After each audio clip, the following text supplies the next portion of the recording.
Yeah, start the video with a little flower. Yay.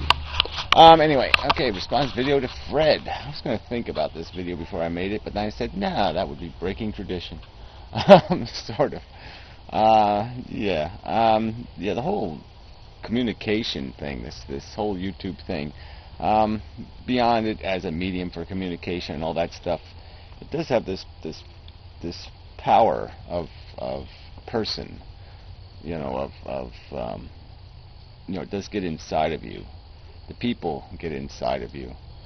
I've sort of, talked a little bit about that in past videos where, it worries me a little bit, because you do know these people and you start to worry about them a little bit and stuff, and, we're gonna, we're gonna watch our lives turn to shit and stuff like that's gonna happen right here. We're all kind of exposed, and,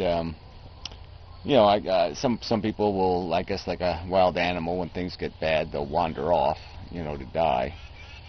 They'll disappear in a quiet way. And some of us will probably make a bit of a scene. But anyway, little bird up on my light there. Very cute. Anyway, was cute, flew away. Anyway, yeah, so, but I can feel you inside my head sometimes, and I sort of have the same kind of, I have this feeling like I've like Ghost or something, like we've pushed through each other a little bit, and we really have a taste. We've got a little bit of each other stuck on us, and it's good. It's a good thing. And then the other side of that is that you have these trolly people that give you such a, I mean, that's a very, you have this one side with this very, very positive kind of thing. It's a, I mean, I hate to use the word love or something, but I mean, it's like this really, pure, really kind of neat thing to be able to interact with another human and have that kind of intercourse, And then on the other side, you got this exact opposite. We have these trolls and these assholes, and they just fucking tear you down and try to make you feel like shit, and do nothing to elevate the conversation, do nothing to inspire, even better language. Even if you said something wrong, they have to.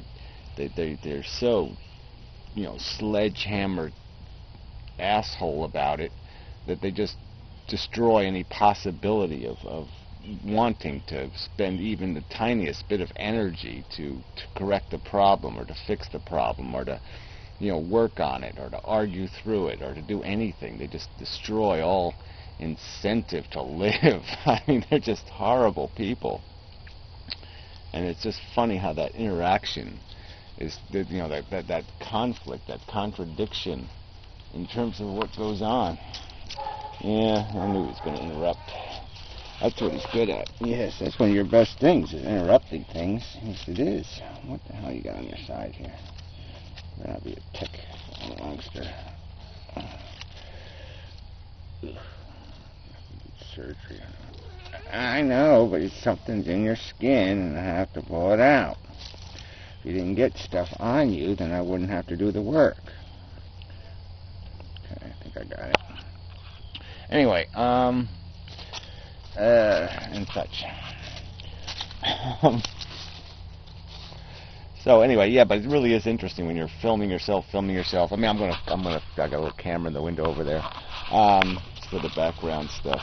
Because even that sort of, I found that sort of interesting too. Is just this, what you do in a video for a video, and just some of that even inspires and changes the direction of videos.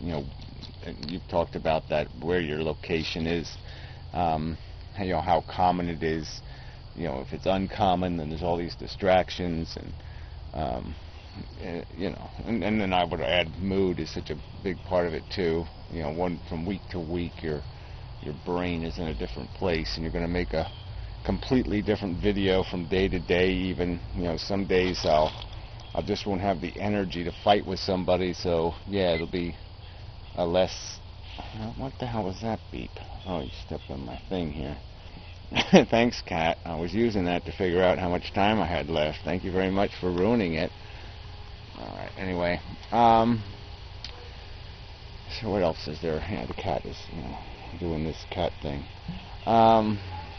And whatever. Yeah, so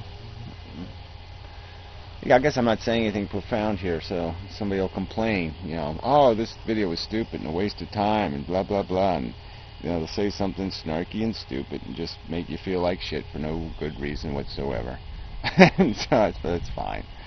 It is just so hard to gauge, though, what people like. It's such a 50-50 thing. You make half of them happy and then the other half are pissed off, and there's just no way to do it and get away clean. Well, not no way. I mean, obviously you can just make a trivial video, a safe video. Speaking of safe, I was thinking about that whole idea that it might be interesting, instead of the button argument, the idea that we had more control over our lives if we could assign risk. So, like we could sign a contract as soon as we were of competent age or something, saying that, for this much glory, we're willing to risk this much horror, and we could essentially buy ourselves immunity to certain catastrophes, by giving up chocolate or some other kind of bullshit, some other positive experience that we could sacrifice to gain liberation from,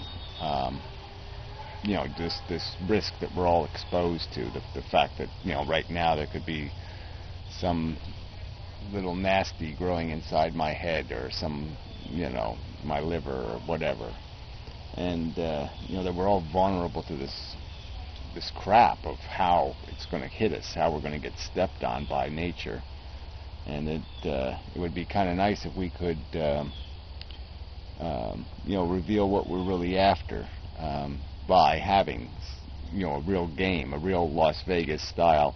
Well, if you want the big money, you can play the slot machine, that has a 1 in a million payoff, or you can put your nickel in the one that gives you some 1 in 100 chance of winning.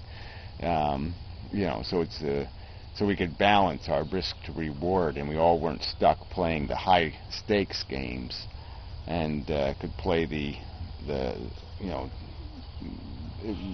could choose our life to be more reflective of our personality, instead of one size having to fit all in terms of this risk-reward crap. But yeah, I mean, it's all wishful thinking, but I mean, it's all part of the equation of having perspective enough to realize what game we're in here, and what you're actually doing when you make decisions for other people, when you impose life, when you create it, and what that means. And people need to have a little bit of perspective. I don't think it's really asking too much for people to have these thoughts run through their head prior to them making those kinds of decisions, so they're fully aware of what it is they're doing. It's not just something you do, like put your shoe on. It's not a private act. It has implications that will affect the world, and most especially the individual that'll be most concerned. But you could have a kid that ends up being a serial killer and creates all kinds of mayhem, and the fact is you're going to be responsible for that. That's going to be